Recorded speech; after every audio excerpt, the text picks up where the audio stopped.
Yo, what is going on, guys? J.Yumeko here, and today we're back with some more Cinderella phenomenon. Now, I have a little feeling that we're getting very close to getting to maybe the end of Rod's route, or at least I feel like we're going to be hitting some kind of climax sometime soon. But without further ado, let's just jump right on into it. And also keep in mind that if you enjoy this series, then hey, hit the subscribe button. Alright. Where did we leave off on? Ah, yes, that thing. Okay, yes. Days passed without any real conflict. I run into Sir Alcaster again in the hallways, but his eyes pass over me as if I'm something to be ignored. Delora, who had been ignoring me as she had been busy with other priorities, returned to the marching yesterday to discuss something important with Parfait. It is not as if she's been any help since she came here. She mostly stays in my room while I run around doing errands for Emmeline and taking on other chores as they are handed to me. Right now, I'm headed to the palace gates as I hurry to meet Emmeline. She's going out of town to meet Viorica again, and I was told to meet her there. Prince Yumeko. I turn around to see Fritz walking in my direction. Ever since I told him to refer to me by my name, he's been stumbling over not using my title. I rarely see him, but when I do, we do not have much time to discuss anything. Can I help you with something, Fritz? It's been a while. Have you managed to complete one of your good deeds? Days after I had originally run into Fritz, I managed to have a quick conversation with him regarding my curse. It has been a long time since that conversation happened. Recently, I've barely seen Fritz. I hear rumors that he's been reassigned somewhere outside the palace. I show him my pendant and point out the piece of the second glass slipper. I managed to get one several days ago. Yumeko, that's wonderful. I knew that you could get one. Only 2 more and then I can break this curse. Ah, Fritz, Miss Yumeko, I did not think that the two of you were acquainted. We both turn our heads at the same time when Mithros suddenly appears from around the corner, the usual smile on his lips. Sir Mithros. Fritz, I believe Sir Alcaster is looking for you. Right, sorry. Yumeko, I must take my leave now. Of course. Fritz bows to Sir Mithros before walking off, leaving me alone with Sir Mithros.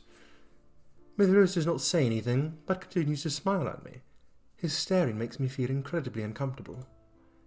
Is there something on my face? Excuse me. I curtsy and start to walk off when Sir Mithros calls my name.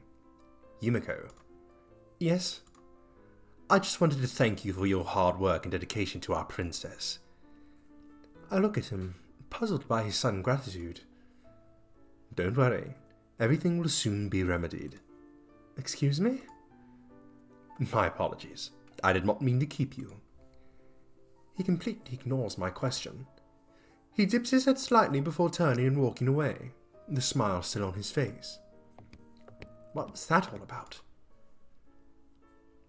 Rod and Emmeline are already waiting for me outside the carriage by the time I arrive at the palace gates. Rod has his arms crossed and looks at me, irritable. His face is perpetually stuck in that scowl, it seems. You're late. My apologies. You're so grumpy, but you've been late many times before too, Rod. Rod just shrugs his shoulders as he turns and heads into the carriage. Emmeline sighs before looking at me. Shall we? Of course. The three of us sit in silence as the carriage roads towards the town. The knight assigned to guard duty is sitting out front with the driver, watching for any disturbances. Emmeline glances forlornly out one window, while Rod silently looks out the other as he rests his chin on the palm of his hand. I notice Emmeline pausing to glance at Rod every now and then, looking restless. Finally, she breaks the silence. Are you still mad that I asked you to come along to visit Viorica? You could have declined the invitation, Rod. And if you would only tell me what happened between the two... Oh, she just suddenly starts talking like in this really deep voice. And if you would only tell me what happened between the two of you, I would do my best to remedy the situation. Rod notices me looking at him and scowls. He returns his moody gaze to the window. I have nothing to say, Em. But you used to be good friends with Fiorca too, Rod. But then, ever since you were... Emmeline stops herself, but I know that she's referring to his curse. After that day, you've kept your distance from her. Then, when you found out about the wedding, you became even colder towards her. Even Fiorca's worried about you, Rod. She worries that she might have offended you somehow. Emmeline. There is a hint of warning in his tone. Is it possible that Fiorca is related to Rod's curse, considering the timing? Emmeline opens her mouth again to say something, but then suddenly stops and returns to the window, her expression mirroring Rod's own gloom. We are all silent until we arrive at the toy shop. Yeah, so clearly he liked Fiorca. But, yeah, maybe she does have something to do with his curse then. Because what, his is... what was his? I forget. I have to check back up on that. Emmeline, good to see you again. And you too. Yumeko, was it? I nod in acknowledgement. Fiorca nods politely at the knight who stands guard at the shop door. It's just the two of you today? Emmeline and I both turn around only to see that Rod has indeed vanished. Emmeline frowns, looking both bewildered and disappointed. He was right behind us. I would go look for him. Thank you, Yumeko. Just as expected, Rod is leaning against the wall of an alley just outside the toy shop. Alright, stay with him or talk to him. Well, what the hell's the difference?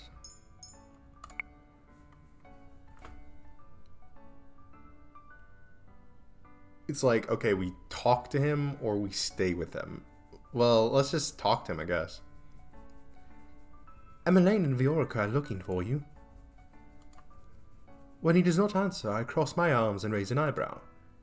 Do you hate Fiorca that much? I don't hate her. Then why are you avoiding her? When we first came here, you actually looked friendly with her, but recently...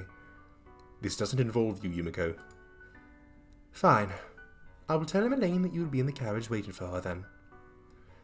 When Rose does not answer, I sigh and start to head back into the shop. Princess Yumeko! Who's this? Waltz. It's the dude. Rod and I turn at the sound of a familiar voice. Waltz pauses in front of us with a bright smile. Yeah, this guy. It's good to see you again, Princess. I forget what voice I gave. I gave him a certain accent, I think, but I forget what. Waltz, what are you doing here? Well, I was about to deliver a letter to the prince, but I guess that won't be necessary anymore. A letter? Is Lady Parfait asking for me? Not just you. She wants to see the princess as well. Me? It has been a while since I was an ass at the Martian. Is something wrong? I need to discuss something important with the princess. Come to the Martian tonight. Tonight? But we're already here, so why now? Walter's eyes shift to our carriage. You are here with Princess Emmeline, yes? You can't make her wait too long. What I need to discuss with you is complicated and will take some time to explain. Alright, let's load. Let's load that option again, just to see what the other difference is. Stay with him. I can tell by Rod's stiff posture that anything I say to him will fall on deaf ears, so I move to stand next to him instead. I lean against the wall with him. What are you doing? Keeping you company? Rod raises an eyebrow at me. Since when have you even liked my company? Well, I'd rather be here than stay inside the toy shop and listen to Emmeline and Fiorca talk. So you're not here to try and get me to talk? Well, it's not as if you would answer any of my questions. I have tried forcing you to talk and now know how effective it is. But I will be here if you do want to talk. Rod eyes me suspiciously. Since when did you start listening to others? Hey! Alright. There it is. Alright, there we go. When you are the personal maid of someone who enjoys talking, you learn to listen. Emmeline has been happier these past few months. I hate to admit it, but it seems to be because of you. Are you actually praising me? Yeah. Rod looks away, his cheeks tinted pink. think whatever you'd like.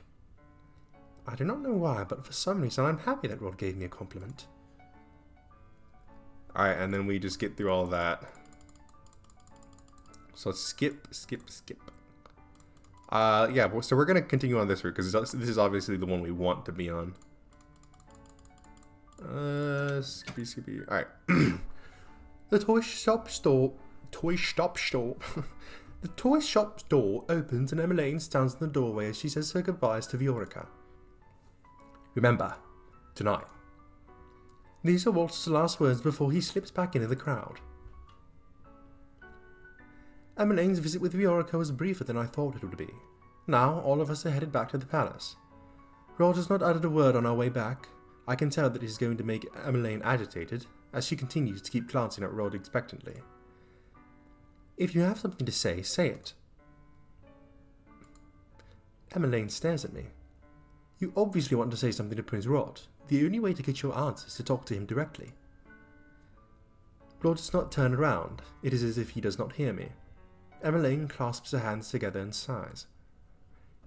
Well, I glance at Rod, who still persistently stares out the window, his eyes focused on nothing. He's pretending not to hear us. How immature. Rod, Viorica was sad that you weren't there today. She was certain that you stayed outside to avoid seeing her. What's going on with you? I'm not in the mood to answer your questions, Em. Emmeline grips the edges of her dress, her expression becoming more rigid. You've been keeping secrets from us ever since you were cursed. We don't even know why you were cursed or how to help you break it. Wait, the rest of the family doesn't know anything about the circumstances of Rod's curse. I thought that he told them everything, but all they know is that he's cursed. We're a family. We're supposed to help each other through problems. Emmeline's hands are shaking as she gazes at her brother. The carriage stops, and as soon as the servant opens the door, Emmeline quickly steps out and rushes back towards the palace. Rod watches her go quietly, though his eyebrows are furrowed and he looks guilty. I silently shake my head at him before running after Emmeline. Emmeline stands in the hallway with her hands to her chest. She breathes slowly in and out, as if she's on the verge of tears. When she notices me behind her, she turns away and wipes her eyes with the back of her hand. I'm sorry for storming off like that. I was just very frustrated at Rod. I said something I shouldn't have said back there. If anyone finds out about this... They won't. Your secret is safe with me. Emmeline flashes me a grateful smile before looking at the sky.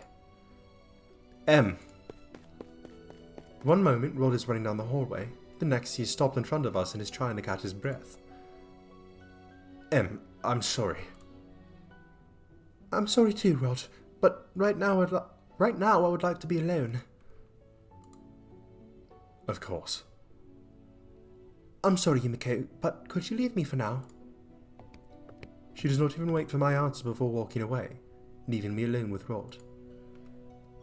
You made her cry, Rod. I'm fully aware of that. Why are you hiding your curse from your family? You won't understand. I'm doing this to protect them. Protect them? Rod silently shakes his head. They wouldn't understand. Those are the last ominous words Rod speaks before rushing off, leaving me alone in the hall. What happened to him? The hallways are silent at this time of night, as most everyone in the palace prepares for bed. I am now on my way to our meeting place. Rod told me earlier to wait for him there. I had thought that he would make me go to the market by myself after what transpired with Emmeline, but I was wrong. Emmeline was so upset today. I've never seen her like this before. I turned my thoughts back to the marching and to what Walt said earlier. I wonder what Parfait wants to talk to us about. I feel my heart beating erratically against my chest. Why do I feel something bad is going to happen? I realize that I have been standing in the open for a while. Perhaps I should move. People might find my standing here suspicious. I start walking again, and am surprised when I feel a hand close around my wrist and pull me into the darkness. I open my mouth, but a hand muffles my scream. Shh! Rod! Rod's gaze is icy. He speaks quietly, but I can feel the anger simmering underneath his words. What if someone saw you just standing there? Have you even thought about how they might get suspicious? His tone is so accusatory that for a moment I cannot find my voice. But then, he is right. I should have been more careful. Sorry. Rod stares at me, surprised. What? I never thought I'd hear you apologize, especially to me. Oh, but at least I know how to apologize, unlike you. Haha. And why would I ever have reason to apologize to you? Because you've done nothing but treat me coldly, even when I have done nothing to personally attack you. Rod scowls at me but does not say anything. Instead, he sighs and takes my hand, pulling me after him. Yeah, boy. What? Let's go before the guards see us. I have no energy to argue with Rod, so I allow him to pull me along. I'm sorry. What? He apologized to me. Don't make me repeat myself. I did not hear you clearly. If there's one thing I know about you, is that you're not deaf. Of course I'm not. Shh! Someone will hear you. I glare at Rod, but he does not respond. Princess, your hand is very warm. Rod freezes in place and glares at Sebi, who seems to be shrugging. Your thoughts are too loud, Rod. Through the dim lights, I can actually see a faint blush on Rod's cheeks. You are blushing. I am not. He lets go of my hand and starts to walk toward the secret passage with me trailing behind him. We look around to make sure no one is in sight before we slip inside. I follow closely behind Rod in silence. My eyes move upward to the little bunny plush hanging on his shoulder. Sebi, I've been wondering, have you ever talked with Rod's family as yourself? Rod suddenly stops and scowls over his shoulder at me. What? I'm asking Sebi, not you. No, I don't, Princess. Rod doesn't want me to talk with others since he thinks that I might say something unnecessary. So much for that. You still speak even when it is unnecessary. In the dim light of the tunnel, I think I can see a faint pink in Rod's cheeks, but it is probably a trick of the strange lighting. Rod is right. Sebi's blurted out his thoughts more than a number of times. Okay, we're obviously going to save here. So, what do you mean by that, or you're not doing a very good job? Let's see, what do you mean by that? Well, there are thoughts that he prefers to keep to himself. Like his thoughts on karma and his feminine voice, or his... Wait, he has a feminine voice? Rod suddenly clamps Sebi's face, and I can actually see the poor plush struggling to get away from his hold. You're crushing the poor toy. Rod glares at me before finally releasing Sebi. Rod can be so brutal at times. I remember the time he almost threw me out the window for saying that one lady had a hideous dress. Rod glares at Sebi once again. He readies his fingers to pinch him again, but Sebi hurriedly apologizes before Rod can touch him. Okay, I'll stop talking now. Rod sighs and continues walking. Rod, have you spoken with Emmeline since that earlier incident? No. As much as I want to ask him again about his curse, I doubt that he would divulge anything right now. I decide to keep my thoughts to myself as we head for the Martian. I just want to know, what if we did you're not doing a very good job? You get headaches, that's not the point. Maybe I shouldn't be skipping all this. You get headaches? That's not the point. The point is that when he thinks on something too long, his head becomes cloudy and really full like it's going to explode. That's why I got to explain for him. He's not good at expressing his thoughts, so I... Hey, there it is. Alrighty, that's what you want. Rod cuts Sebi off by pinching his cheeks. Ow! Okay, I'll stop talking now. Rod sighs and continues walking. Okay, then have you talked to her about that incident? Martian. Boom. When we arrive at the Martian, Parfait and Allura are there to welcome us. The others, however, are nowhere in sight. Ah, it's been a while, Princess. Thank you for bringing her here safely, Prince Rod. Where is everyone? They're all resting in their rooms now. It wasn't necessary that they be here for what Delora and I want to discuss with you. I'll be staying in the tavern then. Rod is about to head for the tavern when Delora stops him. You don't have to leave. What we're going to say involves you too, since you're staying at the palace as well. Rod looks at her curiously, but asks no questions. Parfait and Delora gesture us over to the satay, where we all take our seats.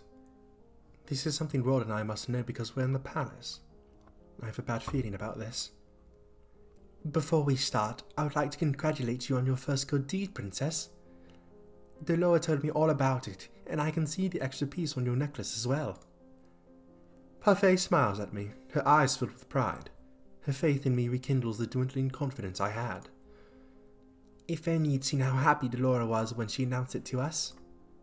You didn't have to go into the specifics, Parfait. Oh, are you embarrassed, Delora? She smiles at Delora teasingly before turning back to me. Anyway, I know you can do it, Princess. Only 2 more to go and you can break your curse. Yeah, keep up the good work, Princess. And you too, Rod. So, what is it that you wanted to discuss with us? I conducted a little investigation while I was with Yumeko in the palace, and I found out something important. Something important? I discovered that there is a witch in the palace. Uh-oh. A witch? In the palace? I felt a tinge of magic while I was there. It was faint, but definitely there. I don't remember feeling it before I was there as your door, Princess. It seems that the witch is using a glamour to hide himself or herself from us. A glamour is a magic that only very experienced witches can cast, which means the witch we are dealing with is no ordinary witch. They have the potential to be very powerful. But what would a witch be doing in the palace in the first place? This witch could be after the king, but what? Parfait and Delora glance at each other, looking conflicted. It is Parfait who faces me first, her expression grave. I'm afraid there is some other possibility we must make you aware of, Princess. And in order for us to explain it, we must give you the truth. Uh-oh. Chapter 6. Moving closer. Ooh, this is kind of a tough one. Do I want to call it? Let's not call it here. We're gonna keep going. The truth. My only answer is silence. I shift my gaze to Rod, but he avoids my eyes. What is going on? Princess, it is very likely that this witch in the palace is looking for you. What? I cast a glamour on you a long time ago so that you could remain hidden from magical eyes. I did it to protect you, but this witch in question can see through the spell I've cast on you. It is my belief that they are actively looking for you. I close my eyes and massage the temples of my head as I feel a headache coming on. Wait, you said before that the witches want to see their curses unbroken, but this sounds as if they have another motive altogether. What reasons could they have for trailing me? The Tenenbrarum has been without a bearer for a long time, ever since the end of the war. A new bearer, however, will soon arise and the crystal is ready to support them. Some of the witches, the wicked ones, want to make sure that the Tenenbrarum continues to spread darkness, even with this new bearer in charge. Okay, but what does that have to do with me? Delora crosses her arms, her expression grim. The title of the bearer is passed down from one descendant to the next. Princess, the last Tenenbrarum bearer was the late Queen of Angio, your mother. Oh, shit! Oh, shit! That was not expected. I guess we know why she was so adamant on keeping us away from everybody else. I feel my blood go cold. What? As you are the Queen's daughter, you are the next heir. Come your 18th birthday, you will inherit the title of Tenenbrarum bearer. Mother... a witch? Impossible! Why would you spout such lies? I narrow my eyes at them, searching for some hint that they are lying to me. Delora and Parfait never turned their sad eyes away from me. Rod glanced at me briefly before turning away, looking uncomfortable. Hilda, your mother and I used to work together to maintain balance, but then the witch hunt drove her mad and turned her heart to ice. But she never used any magic. I would have known if she was a witch. It's possible that she did in the past, but then it seems she erased all your memories of her true identity. Delora was already able to ascertain that most of your memories of her had been snatched away. Hilda needed you to remain obedient so that when you finally did inherit her role as the bearer, you would continue to do as she wanted. My thoughts feel as though they are spinning endlessly on an axis. The real reason I cursed you was to see if you are truly capable of goodness, Princess. Hilda's influence clung to you even after her death, and we feared that she would continue her previous work. That angel might once again fall into darkness if you were not able to help the dark emotions in your heart. So then you cursed me because you were terrified of what I could do if I became the bearer as I was. My only answer is silence. Now I understand why the people hated me. It was because I am my mother's daughter. I cannot help but reach out to touch the pendants on my necklace as a feeling of dread washes over me. We know that there is goodness in you, Princess. We only wanted you to realize it by breaking your curse. Parfait sighs, looking guilty. It was a selfish act on our part, I know. But we could not risk another great war. They believed that I would have plunged the world into a war. I turned to Rod, who has yet to speak since the conversation started.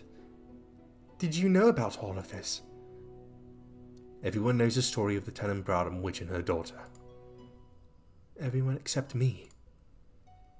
I glanced down at my hands, suddenly feeling numb.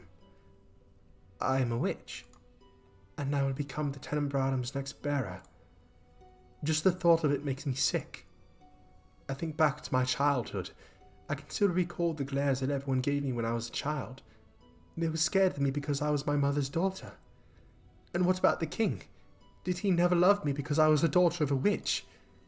But if that is the case, if my mother was so wicked, then why did the king marry her in the first place? Hilda threatened to kill the woman that he loved if he did not marry her. She threatened to kill Ophelia. Ophelia? So the king has loved Ophelia from the very beginning? I clenched my hands into fists.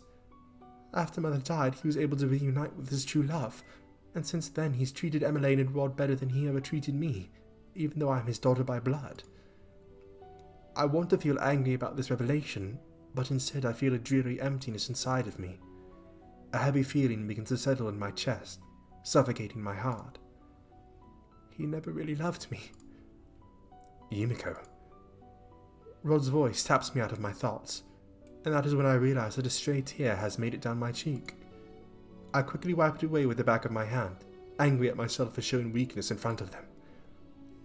You must be happy to see me like this. What? Your mother was made queen, and you and your sister became royals overnight. It's like something out of a fairy tale, isn't it? You thought you had the perfect life until I came back into it. I never asked for this to happen. I just wanted to... Rod suddenly moves his hand to Sebi's mouth, muffling whatever other words the plush was going to say for him. What is it that you want to say, Rod? It's nothing. I can assure you, however, that the power that comes with the crown has always been irrelevant to my family and I. So stop assuming that everyone around you is after your title or your riches. Did your time with my sister not teach you anything? I'm about to angrily retort when I suddenly stop. My heart is sinking. I've already recognized that Emmeline is more complex than I thought she was, and she's told me that she's never wanted to be a princess. My mother would never... My mother wouldn't have married the king if my father was still here. Delora looks between the two of us and sighs. And here I thought that your relationship had improved. Now it seems like it's back to square one. I cross my arms and turn away, annoyed. Do you have anything else you want to add, Parfait? If not, I would like to return to the palace. Princess, stay vigilant and be careful about who you trust. Trust? How do you know whom I am to trust? What makes you think I even trust you? The anger that I was expecting earlier suddenly rises to the surface. For all I know, Parfait and Delora could be feeding me lies, playing with me the way Delora did when she first cursed me. I don't expect you to believe what we've told you. Perhaps it was not yet the right time to reveal everything to you. But please, you need to be careful. I stand up and look at them, my arms now hanging limply at my sides. How am I meant to trust anyone when all you've been lying to me this entire time? Yumeko. If you don't believe us, then try asking the king who Hilda truly is. I never thought about asking the king about my mother. Rod, you should watch your back too. It's possible that this witch in question could be plotting something against the royal family as well. They have been in the palace for a long time after all. She looks at me, then glances at Rod, her expression somber. I won't be able to stay with you anymore. I had to pick up and leave a few days ago because I was certain he'd caught trace of my magic. He probably already has. I understand. Anyway, Yumeko is right to return to the palace now. Someone may have noticed your absence if you're gone any longer. You two should leave now. Let us know if you need anything unusual. If you notice anything unusual. I will. We'll see you again soon, Princess. Remember, stay vigilant. Sheesh. Alright, we're gonna stop it right there. Oh my god! Holy shit. Okay. Damn, dude, damn.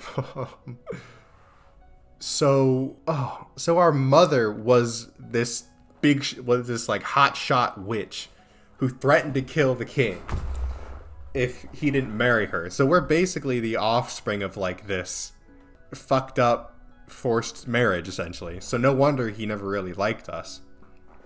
And no wonder the people hated us because we were a witch's daughter.